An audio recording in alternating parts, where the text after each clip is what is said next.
जय जय श्रीमन नारायण। मैं सीता श्रीनिवास। आज मैं आप सबको बताऊंगी शरद पूर्णिमा क्या है, शरद पूर्णिमा की रात को खुले आसमान के नीचे क्यों रखी जाती है खीर, क्या है इसका महत्व।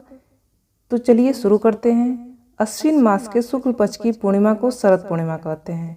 मान्यता है कि रात भर चांद की रोशनी में शरद पूर्णिमा पर खीर रखने से इसमें औषधीय गुण आ जाते हैं। फिर अगले दिन सुबह सुबह इस खीर का सेवन करने पर सेहत अच्छी रहती है। हिंदू धर्म में सभी पूर्णिमा तिथियों में अश्विन मास की पूर्णिमा का विशेष महत्व होता है।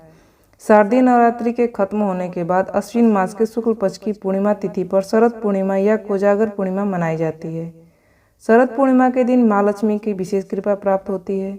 इस रात को सुख और समृद्धि प्रदान करने वाली रात माना गया है, क्योंकि कोजागरी पूर्णिमा पर माँ लक्ष्मी पृथ्वी पर आती हैं और घर घर भ्रमण करती हैं। शरद पूर्णिमा पर माँ लक्ष्मी की विशेष कृपा प्राप्त होती है और इनकी विशेष पूजा भी की जाती है।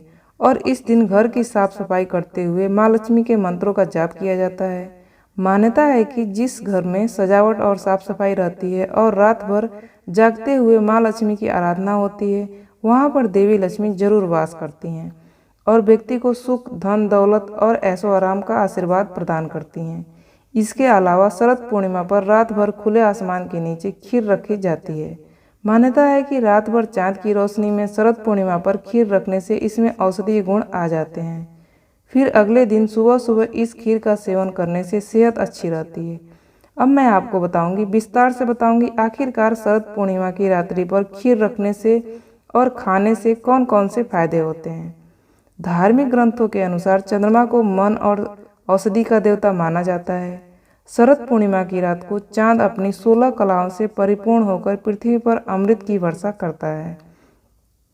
इस दिन चांदनी रात में दूध से बने उत्पाद का चांदी के पात्र में सेवन करना चाहिए।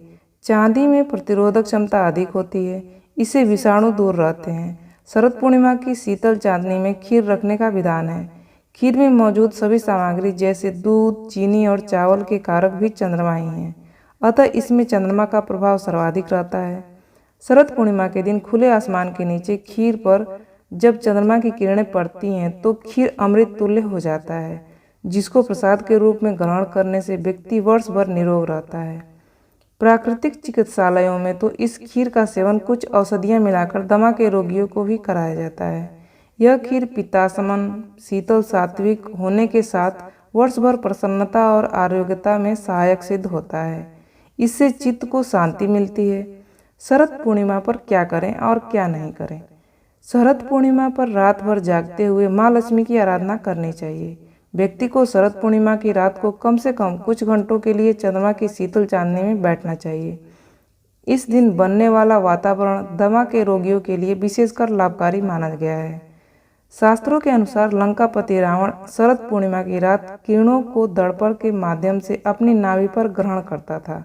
मान्यता है कि इस प्रक्रिया से उसे पुनर्यौवन शक्ति प्राप्त होती थी। चांदनी रात में कम वस्त्रों में घूमने वाले व्यक्ति को ऊर्जा प्राप्त होती है, जिससे स्वास्थ्य अच्छा रहता है। शरद पूर्णिमा की रात्रि में चंद्रमा की तरफ एकटक निहारने से या सुई में धागा पिरोने से नेत्र ज्योति बढ़ती है। शरद पूर्णिमा की रात को 10 से 12 बजे का समय जब चंद्रमा की रोशनी अपने चरम सीमा पर होती है, इसलिए इस दौरान चंद्रमा के दर्शन करने से बहुत ही लाभ प्राप्त होता है और शरीर निरोग रहता है। ये जानकारी आपको कैसी लगी? इस तरह की जानकारियाँ पाने के लिए आप इस चैनल को सब्सक्राइब कर दीजिएगा। आपका दिन शुभ हो, आपका दिन मंगलमय हो। भगवान की कृपा आप पर बनी रहे, माँ लक्ष्मी आपसे प्रसन्न रहें, आपके घर में धन धान भरा रहे। इसी आशा और आशीर्वाद के साथ इस वीडियो को समाप्त करती हूँ। जय जय श्रीमन नारायण।